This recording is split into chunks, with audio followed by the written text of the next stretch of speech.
This is a completely outdated tradition unsuitable for the modern world.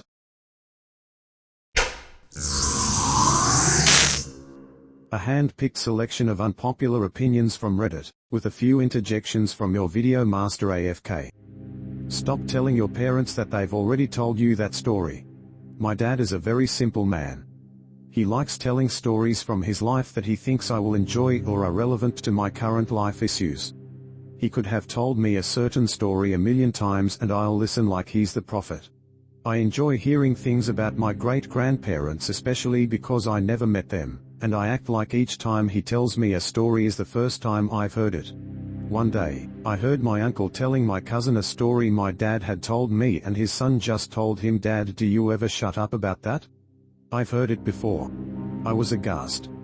My uncle looked crestfallen, and I could tell this wasn't the first time it had been said. I told my cousin he was an idiot and needed to shut the hell up and listen. You only get your parents for so long. I don't care if you're tired of their stories. Sit down, shut up, and act like their story is the most interesting thing you've ever heard. We're using the nostalgia factor too much in everything. It's gotten to the point where half the new things that come out are just re-releases of old content, just retold with better animation. And the other half is bringing back old characters purely to make the older generation of fans let out a collective gasp at their return. And the worst part is that only a small handful, a tiny part, out of the dozens of things that have come out is actually good. Just look at the Star Wars sequels, they are in every way a worse retelling of the original stories.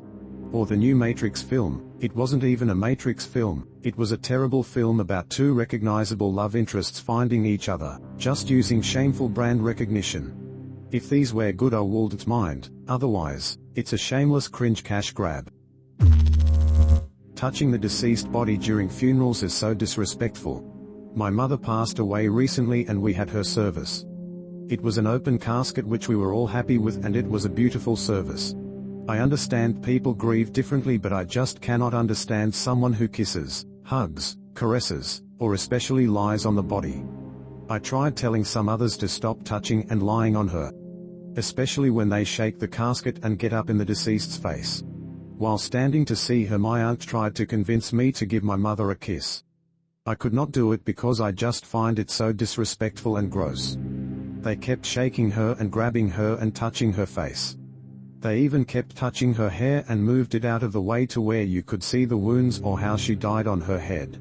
I wanted to scream at that person so badly because I didn't want to see that. Why would you touch her body and disrespect the person like that? I believe the body is to be seen, not touched. I just know that I personally would never touch a body during a funeral service.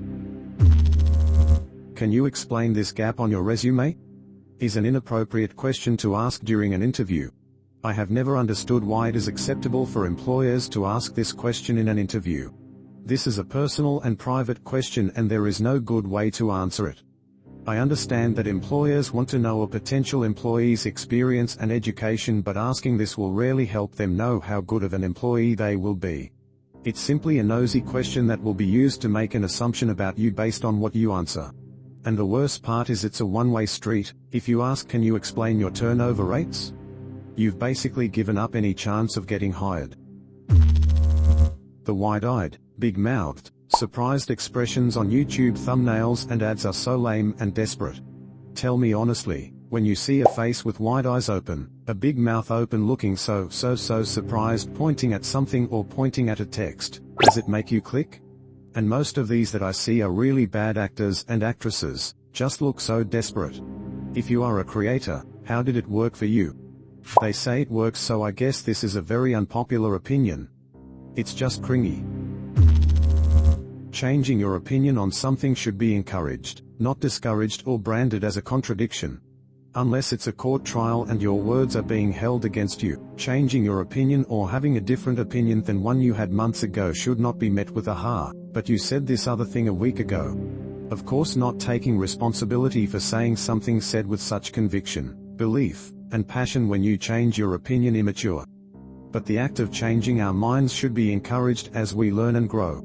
To not allow this discourages maturity and learning, and creates stubborn, inflexible thinking. Stop calling someone the greatest of all time. It's lost all its meaning. People are being called the greatest of all time of everything at the drop of a hat. Like this new fighter has been fighting for 3 years, he's the GOAT. These 8 comedians are the greatest of all time.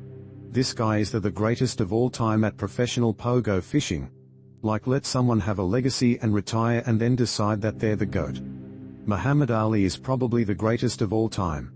Michael Jordan is arguably the greatest babe of all time. Not someone who just started in the sport and is impressive at the moment, or someone that just started an entertainment or comedy career. The Australian accent is the sexiest accent by far. Okay. To start off, I am a straight man, so I'm not talking about the male Australian accent. I'm talking about the women's Australian accent. I personally think it is the sexiest accent in the entire world.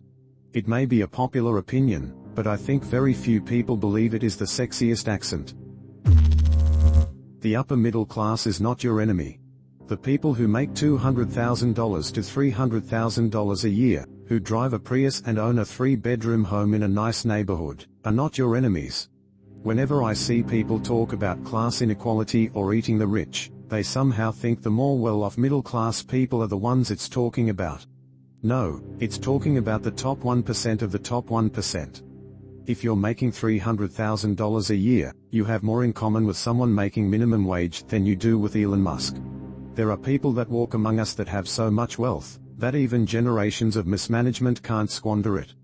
These folks you speak of are not those folks. The difference between middle class and upper class is not income, it is influence.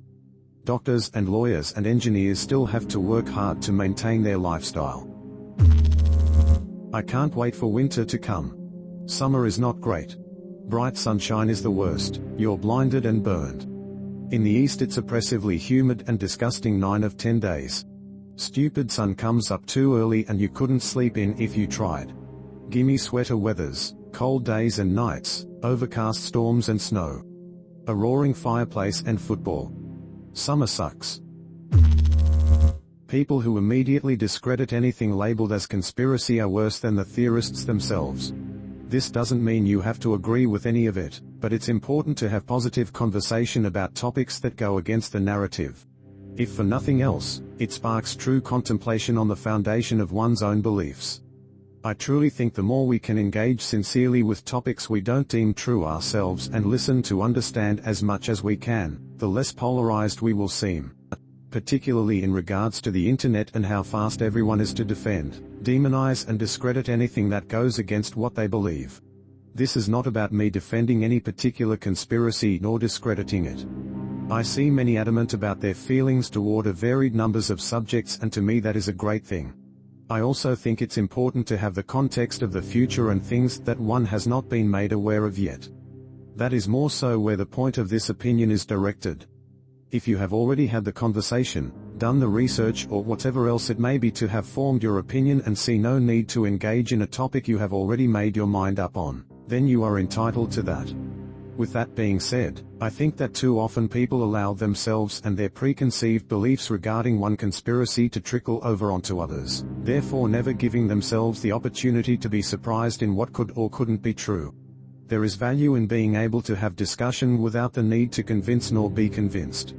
Have the conversation, make an opinion or don't. Just remember to allow yourself to be open to the possibilities. The world isn't as black and white as it may seem, and it's a lot more interesting that way. Practice patience, tolerance, and remember it is our differences that make this world such an amazing place, albeit crazy.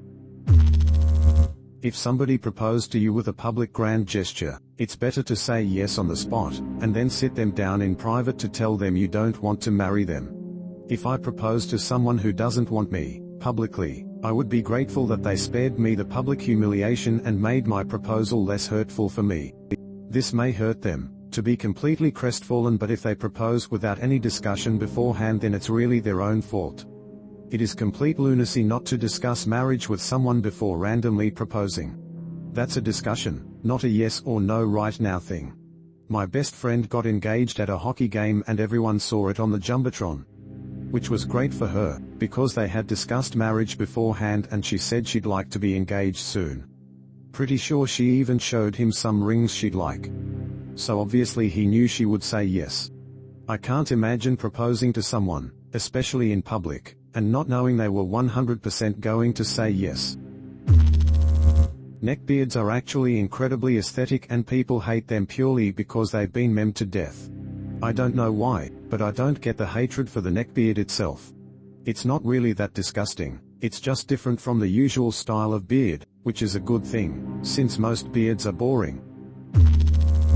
Nintendo is not a great company and the Switch is not a great console. The title says it all.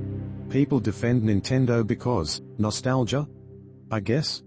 But their games aren't that great and they haven't advanced as much as other manufacturers and developers. I mean, the Switch has a 720p screen, what is this, 2015? It's not that ergonomic, poor battery life, overpriced games that they refuse to discount after years and years, controllers feel cheap and dated, basic gaming systems like achievements even don't exist, etc. etc. Everyone should be required to learn the sign language of their primary language. Most people will be hard of hearing or deaf in their old age. Learning sign language would be the best way to preemptively get ready for this and facilitate communication for people of all ages without screaming at each other. It would help the deaf community as well if everyone could communicate with them in their native language. Changing your last name when getting married is more common than it should be. I do not understand why this is the norm. If you like your name that you have had all your life, then why change it? If you both like your names and come from good families, why change it? Your kids' names can be a mix of both parents. Perhaps a middle and a last name. They would then have the choice in the future which one to pass on. I do not mean hyphen names, simply two last names or one middle and one last name. Hyphen names are not a thing where I am from. Please don't assume this is what I mean. For those who really want to replace their own name with that of the spouse, I understand. But I think many women are doing it just because it is expected of them. I believe the man's name should not automatically dominate.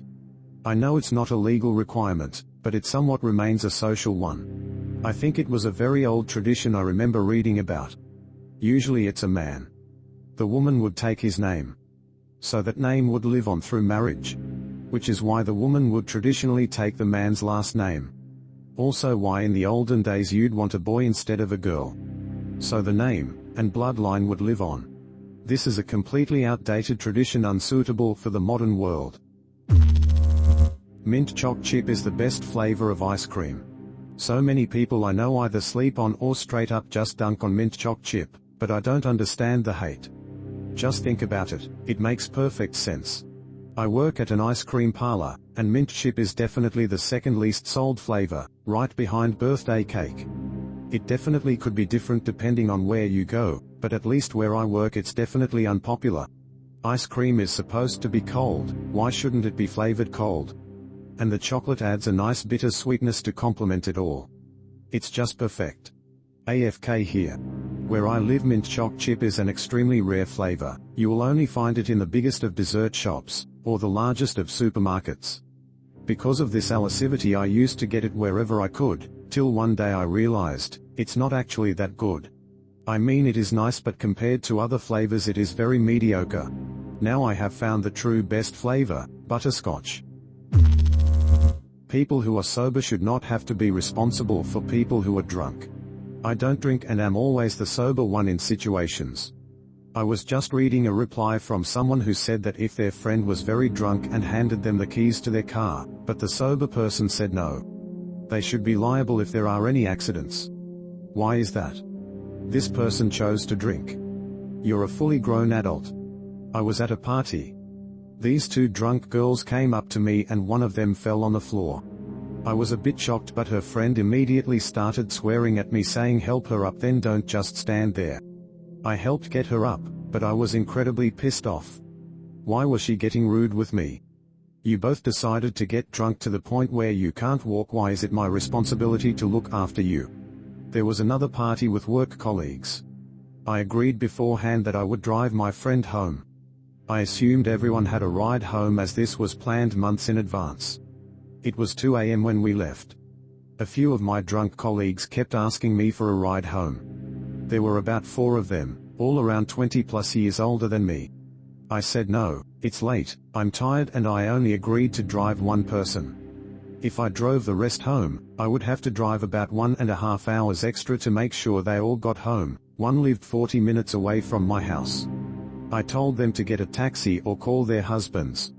Everyone was upset with me the next day. I just don't get it. Why does society glorify alcohol and getting wasted so much? Why should those of us who don't drink have to be the caretakers for those who chose to drink themselves to the point of no return? I didn't force the alcohol down your throat. I hope you found my voice as attractive as that poster. If you did, let me know in the comments below. If you enjoy my content, consider subscribing for more tailored posts like these.